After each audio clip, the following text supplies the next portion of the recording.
Hi friends, இன்றைக்கி நம்ம என்ன பார்க்க போகிறோம் அப்படின்னா, பால் கொழுக்கட்டை எப்படி செய்கிறது அப்படின்னு சொல்லிட்டு நம்ம வந்து பார்க்க போகிறோம். சரிங்களா?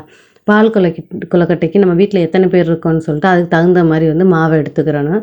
நான் வந்து ஃபஸ்ட் டைம் வந்து சுடுதண்ணி ஊற்றி பிசையலாம் அப்படின்னு சொல்லிட்டு சுடுதண்ணி எடுத்திருக்கேன். மாவுக்கு தேவையான அளவு உப்பு போட்டு ஃபஸ்ட்டு மாவை நல்லா கிளறிக்கோங்க. கிளறிட்டு நீங்கள் என்ன பண்ணுறீங்க அப்படின்னா, சுடுதண்ணி ஊற்றி கொஞ்சம் கொஞ்சமாக கரண்டிக்கிட்ட வந்து கிளறி விடுங்க. அதுக்கு அடுத்ததாக வந்து நம்ம என்ன பண்ணணும் அப்படின்னா, கொஞ்சம் வெது வெதுன்னு இருக்கையிலேயே நம்ம வந்து அப்படியே கைக்கிட்ட வந்து நல்லா கொஞ்சம் பிசைய ஆரம்பிக்கணும். கொஞ்சம் மாவு வந்து ஆறி இருக்கும். அந்த டயத்தில் வந்து நம்ம என்ன பண்ணணும் அப்படின்னா, கொஞ்சம் கொஞ்சமாக நல்லா கைக்கிட்ட அழுத்தி பிசைய ஆரம்பித்தோம் அப்படின்னா மாவு வந்து நல்லா சாஃப்டாக இருக்கும். தண்ணி தேவையான அளவு நீங்கள் வந்து ஊற்றிக்கோங்க அப்பப்போ. இல்லை ஒரே டயத்தில் ஊற்றுறனாலும் ஊற்றிக்கோங்க.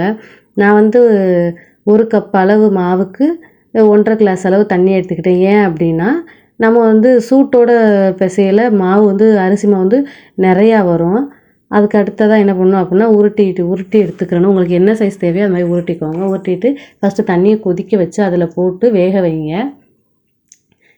நான் ஓரளவு நல்லா பாதிக்கு பாதி வெந்து வந்ததுக்கப்புறம் நான் வந்து மண்டை வெல்லம் வந்து ஃபஸ்ட் தனியாக கரைச்சி அதை வந்து நான் வந்து இதில் சேர்த்துருக்கேன். ஏன் அப்படின்னா, அதில் வந்து தூசு இந்த மாதிரி இருக்கும்ல, அதனால தான். உங்களுக்கு அதுக்கடுத்து வந்து கொஞ்சமாக அந்த நம்ம மாவு உருண்டை பிடிச்சோம்ல, அதை கொஞ்சமாக கலக்கி சேர்த்துக்கிட்டோம் அப்படின்னா நல்லா திக்னஸ் வரும். திக்கான தேங்காய் பால் எடுத்து ஊற்றுங்க. இதே மாதிரி செஞ்சு பார்த்துட்டு எப்படின்னு சொல்லுங்கள். டாட்டா. இதோட ஃபுல் வீடியோ வேணும்னா டிஸ்கிரிப்ஷனில் கொடுத்துருக்கேன், பார்த்துக்கோங்க.